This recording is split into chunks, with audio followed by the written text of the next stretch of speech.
Welcome to part three of my four-part series I call Leverage Astrocartography to Experience Life from a Different Angle.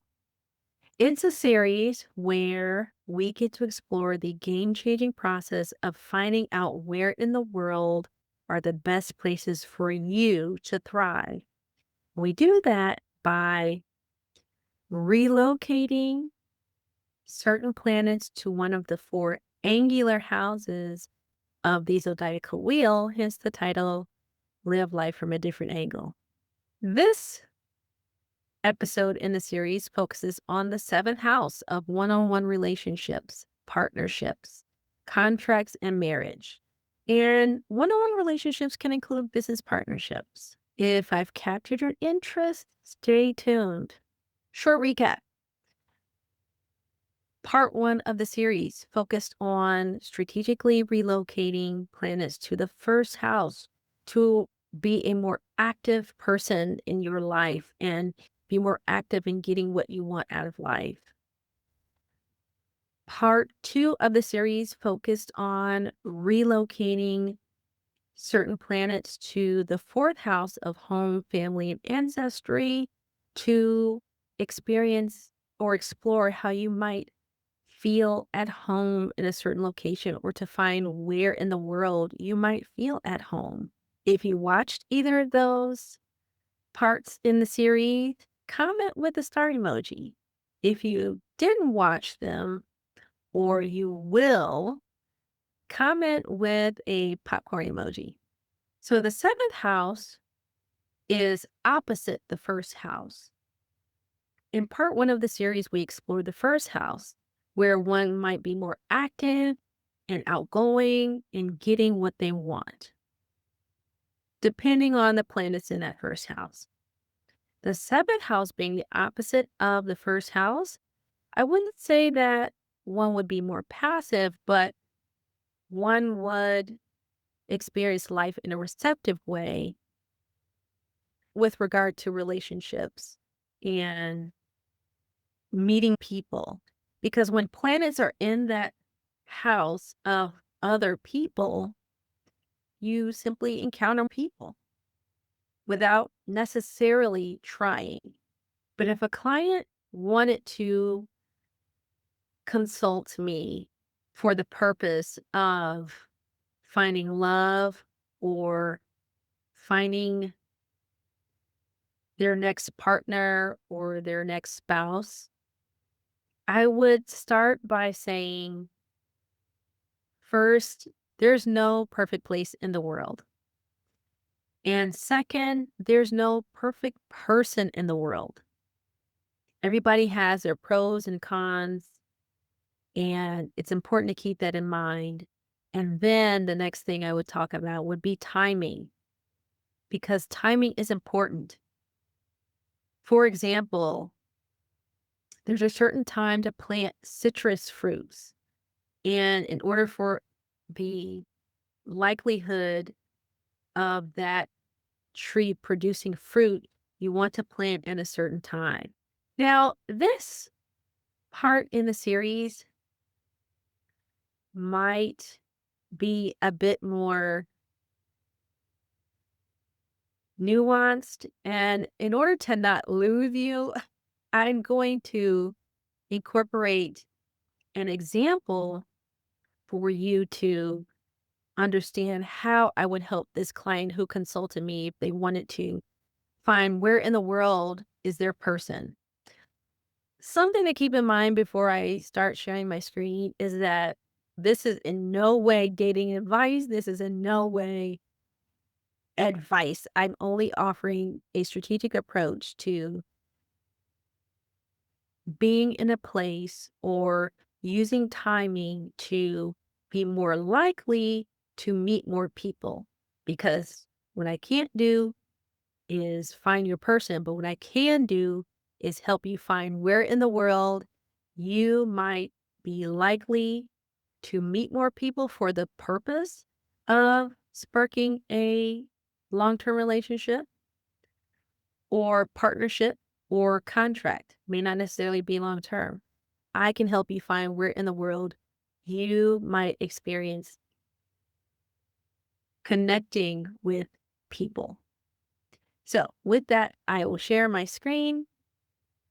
Here we have my sample client who's born in Chicago, May 14th, 1978. Her name is Suri. And we're looking at Suri's birth chart. Here's the first house, the first angular house about the self and the physical body and our appearance. And then here is the seventh house of partnerships, relationships, and contracts. Here's something I want to point out because I received a few comments about people having empty houses. And as we can see, aside from this asteroid, there are no planets here. And it's quite all right because this is where I describe how I would help my client. I would look to the planetary ruler of this house and find out where the planetary ruler is. In ancient astrology, the planetary ruler of Aquarius is Saturn. So I would look to where Saturn is located. Saturn happens to be in the first house. So this is the natal chart. We haven't relocated anything. I would just look to where on the map of the natal chart, where the Saturn descendant lines are. So this is the ascendant and this is the descendant. So I would look for Saturn descendant lines to see where in the world those lines are. And to give you a better explanation of what I'm talking about, this is my client's natal birth chart on the map. I will look to where the descendant lines are. And let me back up just a few screens because I want you to see, look at all of these lines. She was born in Chicago, and look at all the planetary lines and where they exist in the world. Isn't that fascinating? When we're born, our planetary lines are in this area of our birth, but they expand all over the world. And what that means is in one place, you have one story as a focus, but when you relocate, a different story becomes the focus. So, as I was saying before, I would look to where the Saturn descendant lines are. Here's one. Let me zoom in. Here's a descendant line of Saturn, and it goes through Australia. I would just, again, this is just a preliminary look of me scanning the map to see where on Earth are the descendant lines. So I would look to see where the descendant line is of Saturn because Saturn is the ruler of this client's seventh house. Hi. As I was reviewing my video, I realized the screen that I intended to share didn't record. So here I am to describe how the Saturn descendant line runs through Australia for my client. And I also mentioned how the lines that run east and west play into my recommendations for my client to share where I might think she would have a better chance and a more positive experience of meeting people versus a more challenging time of experience of meeting people. But I wanted to share how that Saturn descendant line runs through Australia, and then we would relocate the chart to Australia And that's where I then share how we find the planets relocated to the seventh house. But look at this. We have the moon descendant and we have Saturn descendant. It would be a conversation that I would have with my client to describe where she might move. I would use this measuring tool to measure the distance between the influence of that line, whether it have a strong or weak influence. But again, I am editing, and hopefully this visual gives a good example of what I'm describing as I still show the birth chart and not the map. So I hope this helps. See, so that's how that story comes together. Saturn is the ruler of this person's seventh house. So I will look on the map to find out where the Saturn lines are, just on the natal chart. And then I would relocate that chart to see how the story changes. The other um, strategy or approach I would take is I would look to where Venus is in the birth chart. If she had a place that she wanted to be, I would look to find out where the Mercury lines are on the chart. I would find out where the Mercury lines are because Gemini is ruling this house. We have Venus in Gemini, and I will look on the relocated map. It seems very nuanced and very strategic. And you're like, I'm just trying to find love. But when you're trying to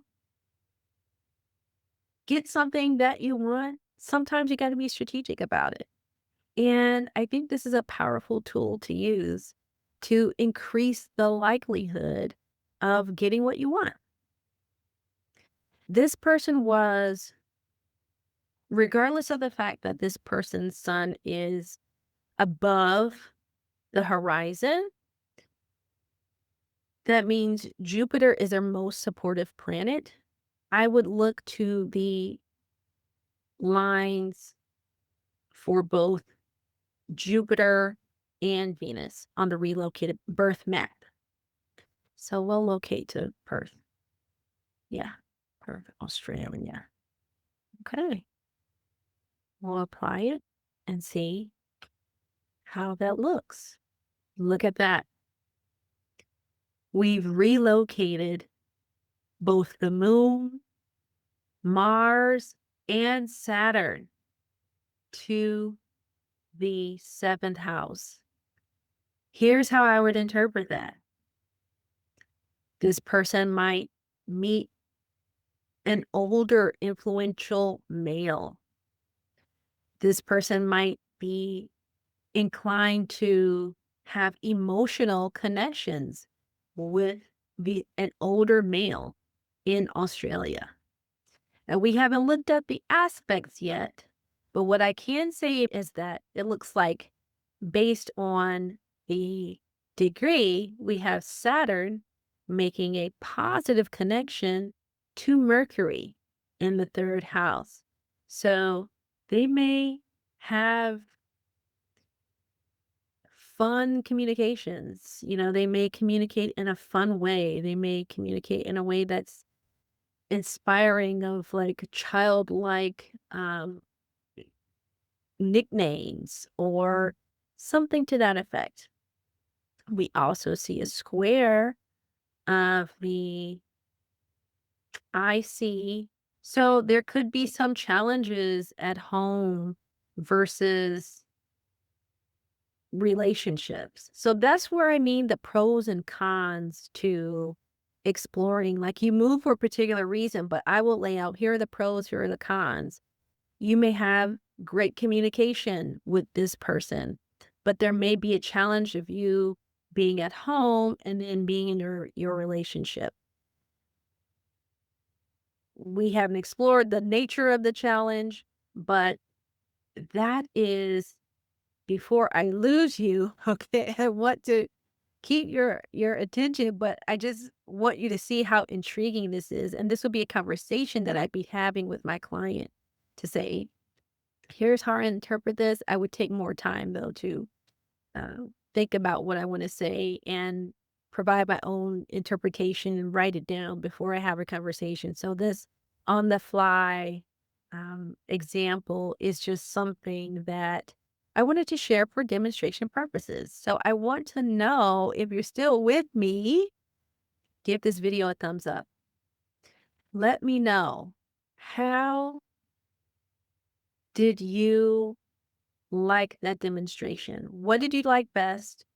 What was confusing? What could I do to make that even better? This is really, it probably seemed, again, a bit nerdy, a bit strategic, but when we're changing our life, we have to apply strategy. We want to have a framework and potentially a plan in place before we take action. And that is why you would meet with a consultant such as myself to get an understanding or get an idea and then make an informed choice. If this is the first time you're seeing me, hi. Welcome or welcome back. My name is Nubia with Beyond the Sun Consulting.me. I am an astrology consultant specializing in locational astrology, and especially for my peers, the sandwich generation, those of us who are Generation X and have so much change going on that we can't afford to live life the way we did in our 20s. We have to be strategic, we have to be deliberate and intentional. So if any of this intrigued you, feel free to schedule a consultation with me. Right now, I am offering introductory rates until I reach a certain number of clients, and then I will be raising my rates. I really enjoy doing this work. I hope that, and I trust that there was something here that you understood. If not, I invite you to rewatch this and leave a question, leave a comment, and share this video. Stay tuned for the final part of this series where we explore the 10th house of legacy, public reputation, and career. Would you relocate? Sometimes people get offers to relocate. What if you got that offer to relocate? Sometimes money isn't the sole purpose for accepting an offer. You have to be strategic. So, thanks for watching this episode, and I will see you next time. Take care.